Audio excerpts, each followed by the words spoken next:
The leadership of the People's Democratic Party has called on President Muhammadu Buhari to immediately declare a state of emergency on the nation's security architecture. Hi, welcome to What's Happening. These are the top 10 stories now. At number 10, on Wednesday, angry hoodlums killed one DSP, Augustine Ogbeche, the divisional crime officer of a police station in the Atonota Adodo area of Ogun State. The police station was also set ablaze while injuries were inflicted on the divisional police officer, SP Sikiru Olugbenga, whose whereabouts were unknown. The police public relations officer in the state, Abimbola Oyeyemi, confirmed this in a statement on Wednesday.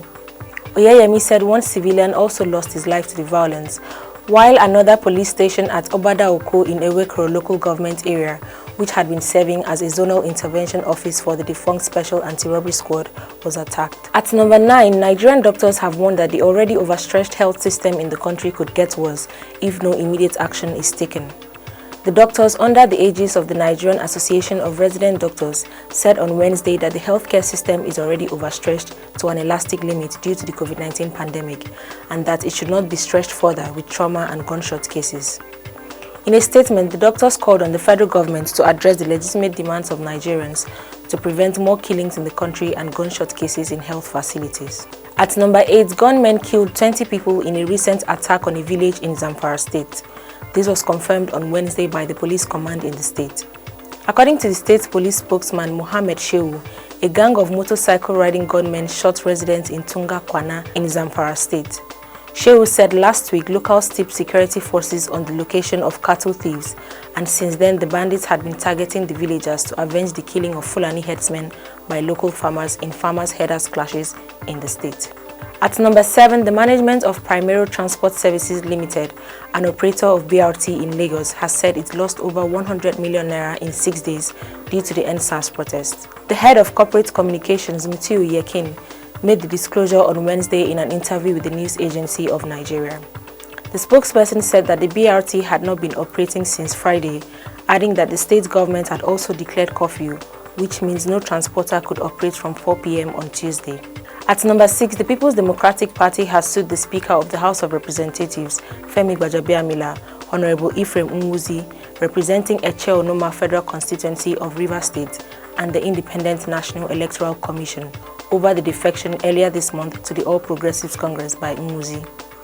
The honorable member had on Wednesday, October 7, 2020, announced his defection from PDP to the APC on the floor of the Green Chamber, sparking outrage.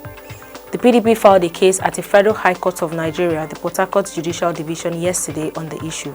Vanguard reports that on Thursday, Nwuzi was contacted but said he was trapped in Lagos because of the NSAS protest and that he was not yet served the legal process. At number 5, Lagos State Governor Babajide Sanwo-Olu has said that security cameras captured the shootings of NSAS protesters at the Lekki Toll Gate. When asked why the cameras capturing protests were removed before the shootings of protesters at the toll gate, he said the cameras removed at the Lekki Toll Gate earlier on Tuesday were laser cameras and not CCTV cameras, adding that the CCTV footage would be submitted to the Judicial Panel on Police Brutality, Extrajudicial Killings and Extortion.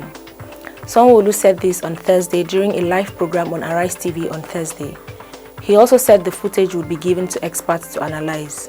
At number 4, about 60 inmates at the National Correctional Service Center in Okitipupa, Ondo State, were forcefully released by hoodlums who broke into the center on Thursday. The Okitipupa Divisional Police Station and local government secretariat were set on fire by the hoodlums. The private residence of a governorship aspirant under the APC, Ife Oyedele, was set ablaze as well. The campaign office of Governor Rotimi Akeredolu in Akure, the state capital, was also set ablaze by the hoodlums. However, 3 of the arsonists were arrested by security personnel stationed at the Akeredolu campaign office. Over 200 seized motorcycles and valuable properties at the police station in Okitipupa were released by the hoodlums. Eyewitness accounts said that a vehicle was burnt while several other items were destroyed by the hoodlums at the prison. The spokesperson of the prison, Ogundare Babatunde, confirmed the attack and the forceful release of the inmates by the hoodlums. At number 3, the governor of Lagos State, Babajide Sanwo-Olu, has said the 24-hour curfew imposed on the state to curb the arson and widespread violence might be eased by Friday. The governor announced this on Thursday morning. He said the easing of the curfew was necessary for Lagos residents to restock food supplies and other essential commodities. Sanwo-Olu said once we see the streets are cleared up and all the agitation and high nerves have gone down, we might slow down the curfew by tomorrow Friday or next tomorrow at the latest. The Lagos State Governor had announced the imposition of the curfew on Tuesday afternoon in the wake of the unrest in the state. At number 2, a warehouse full of COVID-19 palliatives was raided on Thursday in Monkey Village, Lagos. Videos that emerged online showed residents making away with the COVID-19 relief materials that had been stored in the warehouse since April 2020. Some sources on Twitter said the warehouse was discovered by protesters in the area. The federal government had approved the disbursement of palliatives to citizens in each state in the wake of the COVID-19 pandemic in the country. Some states had complained of getting little or no relief materials at the time.